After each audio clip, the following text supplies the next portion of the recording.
Hi, it's Kernotex here, and I'm going to showing you how to build and install Linux from scratch 12.4. So I'm doing something slightly differently this time. I'm going to be building from the latest version of Debian 13, codenamed Trixie. So I'm just booting a machine with that Debian that's been installed on it. So I'm just waiting for the screen to synchronize. Taking a moment or two. So just a note about the machine. It's an old machine. It's probably about 15 years old. One of the early Core 2 processors. The disk that the Debian operating system is installed on is mechanical disk, so it's a little bit slow, but we will be installing Linux from scratch 12.4 onto an SSD, completely separate disk.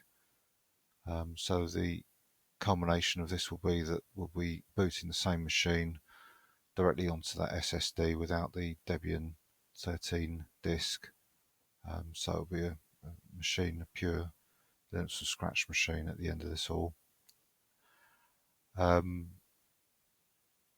just wait for this to boot. So this is a fresh install of Debian 13. I've just installed default with the Plasma desktop rather than the default GNOME installation. So I'll log on.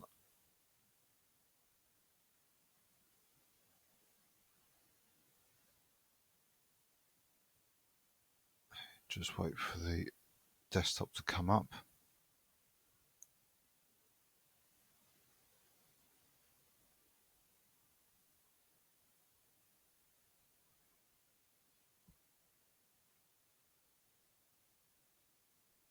So as I say, it's a mechanical hard disk. In fact, it's a laptop disk, so it's probably that much slower as well. So it'll be a little bit slow. So there might be some points where it appears slow when we're installing, but that's just because it's reading stuff off of the hard disk. As I say, the destination is an SSD. So the final system, not only will it be fast because it's a basic but fully functional system, it'll be running off an SSD, so it should boot faster as well. Right, so let's put these back. I don't seem to remember the locations of these windows for some reason. Right, mouse, so that should go there.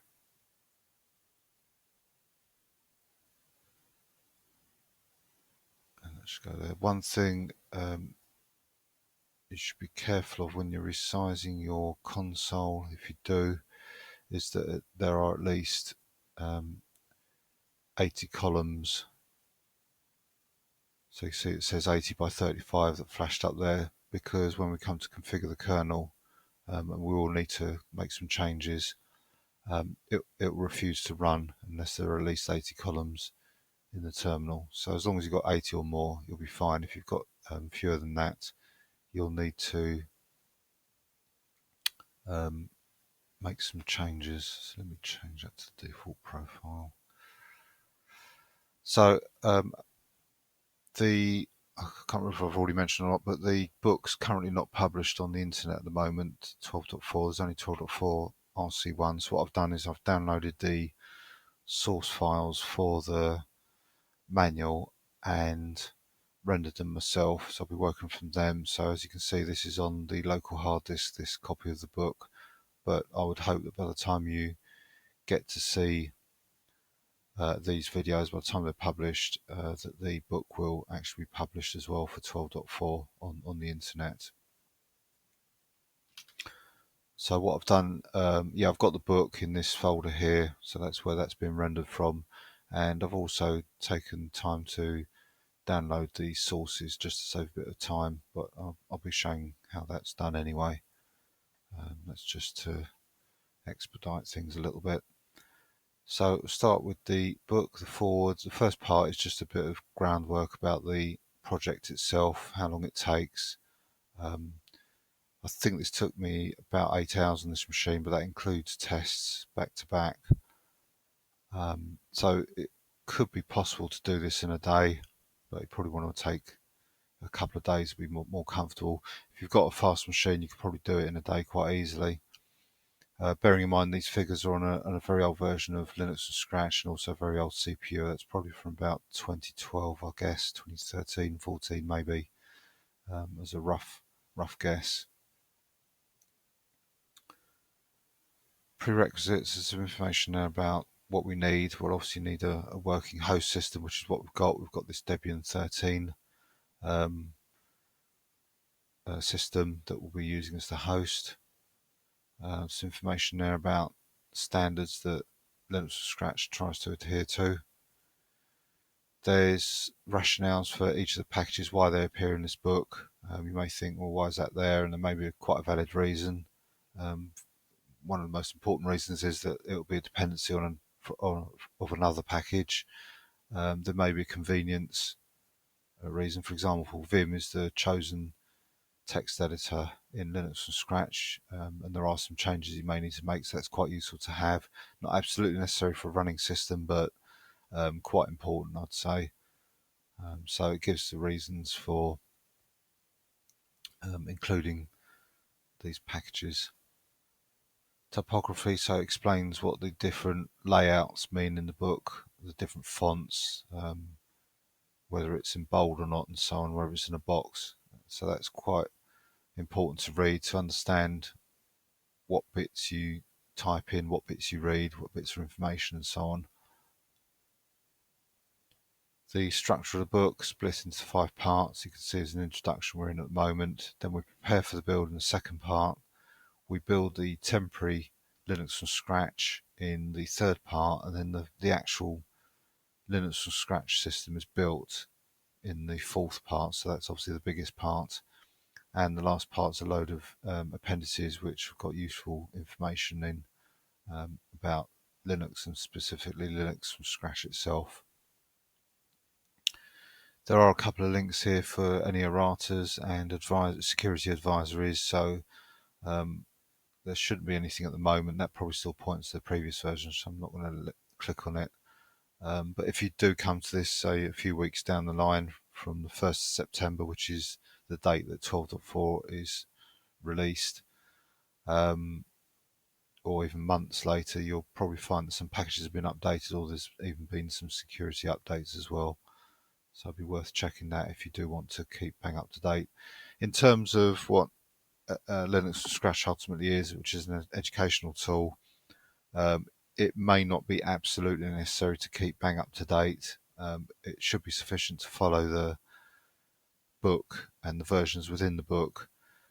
The only caveat there is that whether you do decide to keep it at the end of it or not, and if you do, you've then got the problem that you might have some packages that are slightly out of date or vulnerable due to security issues.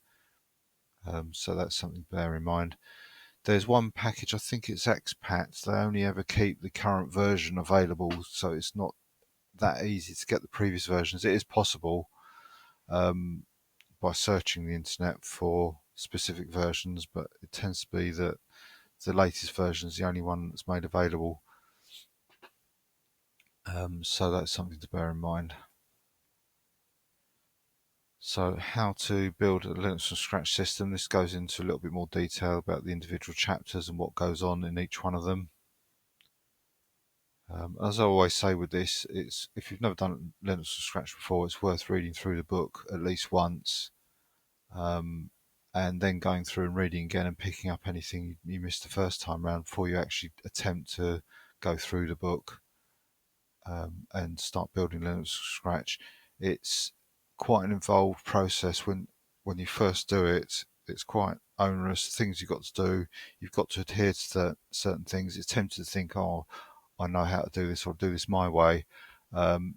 If you do that, you run the risk of failing to complete the build for some reason. It is worth following through to the letter the instructions in the book until you get a feel for how the build works, and then with your expertise you could probably go off and do things slightly differently. So this shows what the changes are since the last release. 12.3 is the previous version, and you can see that all these packages have been updated.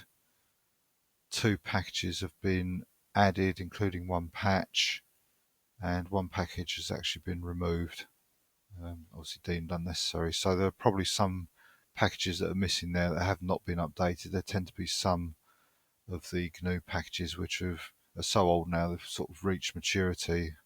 One I can see straight away is not there is make, and sed's not there either. So these are programs that are evolving over time, maybe due to new technology, new hardware.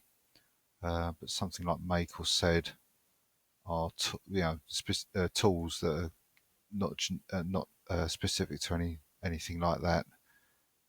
They're quite mature, so they don't get updated that often now. There's a changelog there, so it's a list of all the changes since the previous version and a link to all the bug reports for those changes, all the update reports, change reports. Resources, so if you need any additional assistance, some links here to get further assistance. And if you need help, there's some information here about gaining help. I do try to read my the comments on my channel where I can. I don't get to always get a chance to always answer them, but I do read them, and I do try to help where I can. But the first instance, you should go back, reread the book, try any. There are questions people have put up about Linux from scratch. Some are quite common, so it's worth searching the internet first in case the problem you've encountered is similar to something somebody else has encountered. Otherwise, this page here is useful.